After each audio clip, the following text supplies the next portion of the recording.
आउज़ बिल्लाह मिनश्शैतानिर्रजीम बिस्मिल्लाहिर्रहमानिर्रहीम। हज़रत इब्राहीम अलैहिस्सलाम को बढ़ापे की हालत में दुआ मांगने पर अल्लाह ताला ने एक बेटा हज़रत इस्माईल अलैहिस्सलाम अता फरमाया। जब हज़रत इस्माईल अलैहिस्सलाम कुछ बड़े हुए तो अल्लाह ताला ने बतौर इम्तिहान आपको बज़रिया वही ख्वाब में अपना बेटा कुर्बान करने का हुक्म दिया। आपने अपना ख्वाब अपने बेटे के सामने पेश किया तो वो अल्लाह ताला के लिए कुर्बान होने को तैयार हो गए। आप बेटे को कुर्बान करने के लिए मिना के मैदान में पहुंच गए। जब आप अलैहिस्सलाम बेटे को उल्टा कर कुर्बान करने लगे तो अल्लाह ताला ने हज़रत इस्माईल अलैहिस्सलाम की जगह एक मेंढे को कुर्बान करवा कर आपकी सुन्नत को बाद में आने वालों के लिए जारी कर दिया। फरमाने इलाही है। फिर जब वो बेटा इनके साथ दौड़ने की उम्र को पहुंचा तो इब्राहीम अलैहिस्सलाम ने कहा कि ए मेरे बेटे, मैंने ख्वाब में तुम्हें ज़िबा करते हुए देखा है, अब तुम बताओ तुम्हारी क्या राय है। बेटे ने कहा, ए अब्बा जान, आपको जो हुक्म मिला है इसकी तामील कीजिए। अगर अल्लाह ने चाहा आप ज़रूर मुझे सब्र करने वालों में पाएंगे। आखिरकार जब इन दोनों ने अल्लाह का हुक्म मान लिया और इब्राहीम अलैहिस्सलाम ने बेटे को ज़िबा करने के लिए पेशानी के बल लुटा दिया तो हमने इन्हें आवाज़ दी, ए इब्राहीम, तुमने अपना ख्वाब सच कर दिखाया। बेशक हम नेकी करने वालों को ऐसे ही अच्छा सिला दिया करते हैं। बिलाशुबा ये एक बहुत बड़ा इम्तिहान था और हमने एक मेंढा इस्माईल अलैहिस्सलाम के लिए फदिया में भेज दिया और इस्माईल अलैहिस्सलाम को छुड़ा लिया और हम इनका जिक्र खैर आइंदा आने वाली नस्लों में बाकी रखा है। इब्राहीम अलैहिस्सलाम पर अल्लाह का सलाम हो, हम नेकी करने वालों को इसी तरह अच्छा बदला दिया करते हैं। बिलाशुबा वो हमारे मोमिन बंदों में से थे। हज़रत उबैद बिन उमैर रज़ी अल्लाह ताला अन्हा फरमाते हैं, अंबिया कराम रज़ी अल्लाह ताला अन्हा के ख्वाब भी वही हुआ करते हैं। ये अल्लाह ताला की तरफ से हज़रत इब्राहीम अलैहिस्सलाम की बहुत बड़ी आजमाइश थी। आप इस आजमाइश में कामयाब हुए जिस पर खुश होकर अल्लाह रब्बुल इज़्ज़त ने आप पर खूब बरक़ात नाजिल फरमाई और आप रज़ी अल्लाह ताला अन्हो को मज़ीद खुशखबरियों से नवाजा। हज़रत इब्राहीम अलैहिस्सलाम जब अल्लाह ताला की तरफ से आने वाली आजमाइश में कामयाब हुए तो अल्लाह रब्बुल इज़्ज़त ने बतौर इनाम आपको 100 साल की उम्र में दूसरे बेटे हज़रत इसहाक अलैहिस्सलाम की खुशखबरी सुनाई।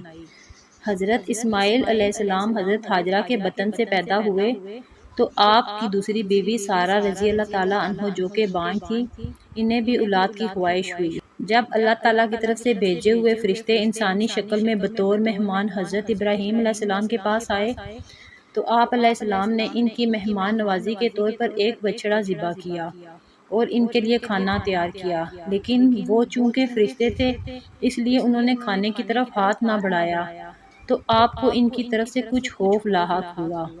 उन्होंने आपसे कहा कि आप खौफ ना कीजिए, हम तो कौम लूत की तरफ से भेजे गए हैं। हम तो आपके पास इसहाक और याकूब रज़ी अल्लाह ताला अन्हो की खुशखबरी लेकर आए हैं। जब फरिश्तों ने बेटे की खुशखबरी सुनाई तो आप अलैहिस्सलाम की बीवी हज़रत सारा को बड़ा ताज्जुब हुआ। फरमाने इलाही है और हमारे कासिद फरिश्ते इब्राहीम अलैहिस्सलाम के पास खुशखबरी लेकर पहुँचे, इन्हें सलाम किया, उन्होंने भी जवाब में सलाम किया। फिर इब्राहीम अलैहिस्सलाम जल्द ही एक भुना हुआ बछड़ा इनकी मेहमान नवाजी के लिए ले आए। फिर जब इब्राहीम अलैहिस्सलाम ने देखा कि इनके हाथ तो इस खाने की तरफ नहीं बढ़ रहे तो इनको अजनबी समझकर दिल में इनसे खौफ महसूस करने लगे। रिश्तों ने कहा, डरो नहीं, हम तो कौम लूत की तरफ से भेजे गए हैं। इनकी बीवी जो पास खड़ी थी ये सुनकर हंस पड़ी और फिर हमने इसे बेटे इसहाक और इसहाक के बाद पोते याकूब की खुशखबरी दी। वो कहने लगी, वाए हैरानी, क्या मैं बच्चा जनूंगी जबकि मैं खुद भी बूढ़ी हूँ और मेरे शोहर भी बूढ़े हैं। ये तो यकीनन बड़ी अजीब बात है। उन्होंने कहा, क्या तुम अल्लाह के फैसले पर ताज्जुब कर रही हो? ए इस घर के रहने वालों, तुम पर अल्लाह की रहमत हो और इसकी बरक़ात नाजिल हो। बेशक अल्लाह ताला तारीफ़ों के लायक है, बड़ी शान वाला है। हज़रत इब्राहीम अलैहिस्सलाम को अल्लाह ताला ने जो भी हुक्म दिया आपने इसकी फ़ौरन तामील की, हर इम्तिहान में कामयाब हुए। अल्लाह रब्बुल इज़्ज़त ने आपके कामयाब होने पर आप पर अपनी रहमतों का नज़ूल फरमाते हुए आपकी औलाद में बरकतें पैदा फरमाईं। اور آپ کے اعمال کو بعد میں آنے والی امتوں کے لیے عبادت بنا دیا۔ جب حضرت اسماعیل علیہ السلام جوان ہوئے تو اللہ رب العزت نے آپ کو اپنا گھر تعمیر کرنے کا حکم دیا، چنانچہ آپ مکہ آئے۔ حضرت اسماعیل علیہ السلام کے ساتھ مل کر بیت اللہ کی بنیادیں اونچی کر دی۔ فرمان الہی ہے، اور جب ابراہیم اور اسماعیل علیہ السلام بیت اللہ کی بنیادیں اونچی کر رہے تھے تو یہ دعا کر رہے تھے: اے ہمارے رب، اس عمل کو ہماری طرف سے قبول فرما، بے شک آپ ہی سب کے سننے والے اور سب کچھ جاننے والے ہیں۔ اے ہمارے رب، ہم دونوں کو اپنا فرما بردار بنا لیجئے اور ہماری اولاد میں سے بھی ایک جماعت کو فرما بردار بنا لیجئے، اور ہمیں اپنی عبادت کے طریقے سکھا دیجئے، ہمیں بخش دیجئے، بلا شبہ آپ بخشنے والے اور بہت رحم کرنے والے ہیں۔ اور یاد کیجئے جب ہم نے ابراہیم علیہ السلام کے لیے بیت اللہ کی جگہ مقرر کر دی اور ان سے کہا کہ میرے ساتھ کسی کو شریک نہ بنانا، اور میرے گھر کو طواف اور قیام، رکوع اور سجدہ کرنے والوں کے لیے پاک صاف رکھنا، اور لوگوں میں حج کا اعلان کر دو تاکہ لوگ آپ کے پاس تمام دور دراز مقامات سے پیدل اور دبلے پتلے اونٹوں پر سوار ہو کر آئیں۔ ابراہیم علیہ السلام نے اللہ کے حکم کی تعمیل کے لیے اسماعیل علیہ السلام کو ساتھ لے کر بیت اللہ کی تعمیر شروع کر دی۔ اسماعیل علیہ السلام پتھر اٹھا اٹھا کر دیتے جا رہے تھے اور خلیل اللہ چنائی کرتے جا رہے تھے۔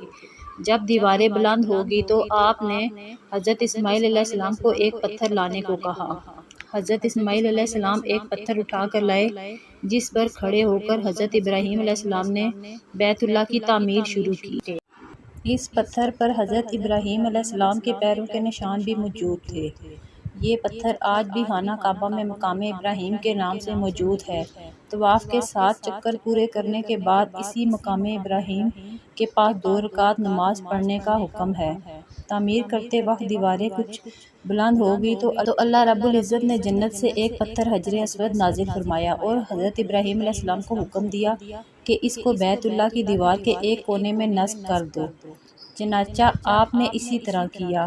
جب بیت اللہ کی تعمیر مکمل ہونے والی تھی تو حضرت ابراہیم علیہ السلام اور حضرت اسماعیل علیہ السلام نے اللہ سے یہ دعا مانگی: فرمان الہی ہے، اے ہمارے رب، انہی لوگوں میں سے ایک رسول مبعوث فرمائیے جو آپ کی آیات انہیں پڑھ کر سنائے، انہیں کتاب و حکمت کی تعلیم دے اور ان کے دلوں کو پاک کر دے، یقیناً آپ سب پر غالب اور خوب حکمت والے ہیں۔